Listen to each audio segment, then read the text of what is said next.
కల్వకుంట్ల కవిత కాంగ్రెస్ పార్టీలోకి రావాలనుకుందని, కానీ నేనే అడ్డుకున్నాను అంటూ టీపీసీసీ ప్రెసిడెంట్ మహేష్ గౌడ్ కొన్ని వ్యాఖ్యలు చేయడం, ఆ వ్యాఖ్యల్ని కల్వకుంట్ల కవిత ఖండించడం, అవసరమైతే నేను ఒక పార్టీ పెట్టబోతున్నాను, ఆ పార్టీలో నీకు మంచి పదవి ఇస్తాను వచ్చేయి అంటూ కల్వకుంట్ల కవిత అతని మీద సెటైర్ల విసురుతూ కొన్ని వ్యాఖ్యలు చేసినటువంటి నేపథ్యంలో దీని మీద మనం పూర్తి స్థాయిలో విశ్లేషణ చేసుకుందాం. ప్రస్తుతం మనతో పాటున్నారు ప్రముఖ సినీ రాజకీయ విశ్లేషకులు, ప్రముఖ సీనియర్ జర్నలిస్ట్ శ్రవణ్ గారు. వారితో మాట్లాడదాం.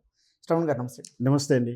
కల్వకుంట్ల కవిత కాంగ్రెస్ పార్టీలోకి రావాలనుకుందని, కానీ నేనే అడ్డుకున్నాను అని టీపీసీసీ ప్రెసిడెంట్ అయినటువంటి మహేష్ గౌడ్ ఆయన కొన్ని వ్యాఖ్యలు చేయగా, ఆ వ్యాఖ్యల్ని కల్వకుంట్ల కవిత గారు ఖండిస్తూ నేను ఒక పార్టీ పెట్టబోతున్నాను, అవసరమైతే నీకు మంచి పదవి ఇస్తాను, ఆ పార్టీలో నా దగ్గరికి వచ్చేయన్నట్టుగా ఆవిడ వెటకారంగా మాట్లాడినటువంటి వ్యాఖ్యలు కూడా ఇప్పుడు సామాజిక మాధ్యమాల్లో చక్కర్లు కొడుతూ ఉన్నాయి. ఏంటి అసలు దీన్ని ఎలా చూడాలంటారు?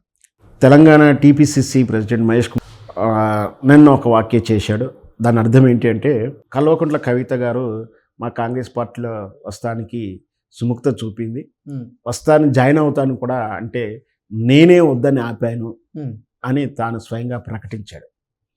సో ఈ మధ్యకాలంలో మనం చూస్తూ ఉన్నాం, నేను పార్టీ మారుతా అన్నాడు, ఆయన పార్టీ మారుతా అన్నాడు, ఈయన పార్టీ మారుతా అన్నాడు అని గాలి వార్తలు, సోషల్ మీడియా వార్తలు, లేదా అనధికారిక వ్యక్తులు ఎవరో మాట్లాడుతున్న సందర్భాలే. కానీ ఒక పీసీసీ హోదాలో ఉన్నటువంటి వ్యక్తి చెప్పాడంటే నమ్మదగిన వార్త ఏమి ఉండొచ్చు. ఓకే. దాంతో కల్వకుంట్ల కవిత అలియాస్ దేవునపల్లి కవిత ఒక్కసారిగా ఆమె గ్రాఫ్ పడిపోయింది. ఎందుకంటే ఆమె మీద ఇప్పటికీ విమర్శలు వస్తూ ఉన్నాయి. ఈమె రేవంత్ రెడ్డి ఆడిస్తున్న నాటకం ఇదంతా. రేవంత్ రెడ్డి ఈమె మీద గన్ను పెట్టి పేలుస్తూ ఉన్నాడు, ఉమ్మడి కుటుంబంలో చిచ్చు పెట్టాడు, ఈమె రేవంత్ రెడ్డి కోసమే పనిచేస్తుంది, రేవంత్ రెడ్డి పలికే చిలక అని ఇట్లా రకరకాలుగా వదంతులు, వాదనలు నడుస్తున్న సమయంలో ఈ పీసీసీ ప్రెసిడెంట్ మహేష్ కుమార్ గారు వాక్యంగా ఒక్కసారిగా గ్రాఫ్ పడిపోయింది, షాక్ అయింది.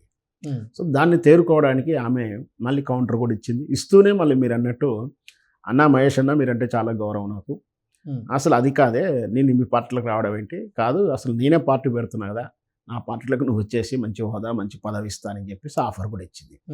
దాంతోపాటు ఇప్పుడు ఈ రెండు వార్తల తర్వాత చర్చ ఏం జరుగుతుంది రాజకీయాల వర్గాల్లో అంటే, అయితే ఈ కవిత కల్వకుంట్ల కవిత గారు లేదా దేవునపల్లి కవిత గారు ఏదైతే ఇక్కడ తెలంగాణ కాంగ్రెస్ మహిళా ఇన్ఛార్జి పోస్ట్ ఖాళీగా ఉంది, అదే నిన్న చేసిన వ్యాఖ్యల సందర్భంలోనే మన మహేష్ కుమార్ గారు చెప్పినట్టు వాక్యం ఏంటంటే, టీపీసీసీ మహిళా ఇన్ఛార్జ్ పోస్ట్ ఇంకా ఖాళీగా ఉంది అని చెప్పాడు.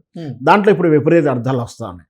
అంటే గతంలో ఎమ్మెల్సీ చింతపండు నవీన్ కల్వకుంట్ల కవిత ఇప్పుడు కాంగ్రెస్ పార్టీలోకి వెళ్ళాలని ప్రయత్నం చేసిందని, అలాగే తెలంగాణ టీపీసీసీ మహిళా ప్రెసిడెంట్గా ఆవిడ ఆ హోదాని కోరుకుంది అని కొన్ని వార్తలు వస్తున్న క్రమంలో ఆ ప్రచారం వాస్తవం అంటారా?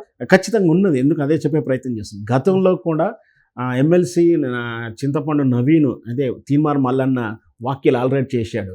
కవిత నువ్వు నీ సంగతి తెలవదా, ఆ రోజు ముగ్గురు మంత్రులు ప్రమాణ స్వీకరించిన దాంట్లో 4వ పేరు ఉందా లేదా అని బల్లా గుర్తి అఫీషియల్గా టీవీలో సాక్షిగా చెప్పాడు. అంటే ఆయన దగ్గర ఎంతో సమాచారం ఉంటే చెప్పాడుగా, దానికి ఇంతవరకు కౌంటర్ ఇవ్వలేదు, ఇంతవరకు దానికి సమాధానం ఇవ్వలేదంటే నిజమేగా. అంటే ఈ కల్వకుంట్ల కవిత గారు బీఆర్ఎస్ విభేదాలు, అంతర్గత పోర్లు కొంత కాలం నుంచి జరుగుతూ ఉంది. బయటికి వెళ్ళాల్సిన పరిస్థితి వస్తున్నప్పుడు ప్రత్యామ్నాయం చూసుకుంటారు, వారు తప్పేం లేదు. సో అప్పుడు కాంగ్రెస్కు వెళ్ళాలని చూసింది. తీరా ఈ పరిస్థితిలో వెళ్ళకూడదు అనుకుందో, ఎలాంటి ఉద్దేశం ఉందో, వాళ్ళు ఇవ్వకూడదు అనుకున్నారో కానీ ఆ వార్తలో నవీన్ గారి అంటే చింతపండు నవీన్ గారి యొక్క మాటలను అయితే ఖండించలేదు కాదు. అదొక వార్త అలా ఉన్నప్పుడు, ఈ మహేష్ కుమార్ గారి వార్త ఈ వాక్యాల్లో కూడా విపరీత అర్థాలు ఉన్నాయి. సో ఆమె రావాలనుకుంది, ఇక్కడ పోస్ట్ ఖాళీగా ఉందంటే బహుశా ఏమైనా డిమాండ్ చేసి ఉండొచ్చు. నాకు మహిళ ఎవరైనా సరే మంచి పొజిషన్ కోసం మనం ఎవరైనా వెళ్తారు, వరకే వెళ్ళారు పార్టీ మారడం అంటే, నాకు పలానా టికెట్ కావాలి, టికెట్ తర్వాత గెలిస్తే నాకు మంత్రి పదవి కావాలి, లేదా నాకు పలానా హోదా కావాలని ఎవరైనా అడుగుతారు. వాళ్ళ క్రేజ్ని బట్టి అడుగుతారు, వాళ్ళు ఇవ్వదలుచుకుంటే ఇస్తారు, డిమాండ్స్ అయ్యేతుకొస్తే ఇస్తారు. అంటే మొత్తం మీద దీంట్లో సారాంశం ఏంటంటే, కవిత గారు కాంగ్రెస్ పార్టీలకు అనుకూలంగానే ఉందా, ఎందుకు వెళ్ళే ప్రయత్నం జరిగిందని చెప్తున్నప్పుడు, ఇప్పుడు ఈ బీఆర్ఎస్ వాదనలు చేస్తున్నట్టు వాదనలో నిజం ఉండొచ్చు. ఇదంతా రేవంత్ ఆడిస్తున్న నాటకం అని ఆల్రెడీ ఎమ్మెల్సీ చింతపండు నవీన్ చెప్పిన దాని ప్రకారం మంత్రివర్గంలో పేరు ఉందని, ఇవన్నీ చూస్తూ ఉంటే సోషల్ మీడియాలో ఇవన్నీ చర్చలు జరుగుతూ ఉన్నాయి. ఏం జరిగింది, ఇప్పుడు ఆమె సొంతంగా ఒక పార్టీ పెట్టే ఆలోచన ఉంది.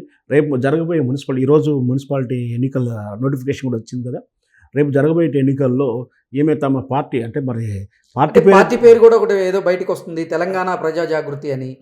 అదే రకరకాల పేర్లు, ఇంకా ప్రజా జాగృతి అంటున్నారు, తెలంగాణ చైతన్య జాగృతి అని ఏదో అంటున్నారు, రకరకాల పేర్లు చెప్తున్నారు. వాటి ఏదైనా సరే ఆమె ప్రకటిస్తుంది.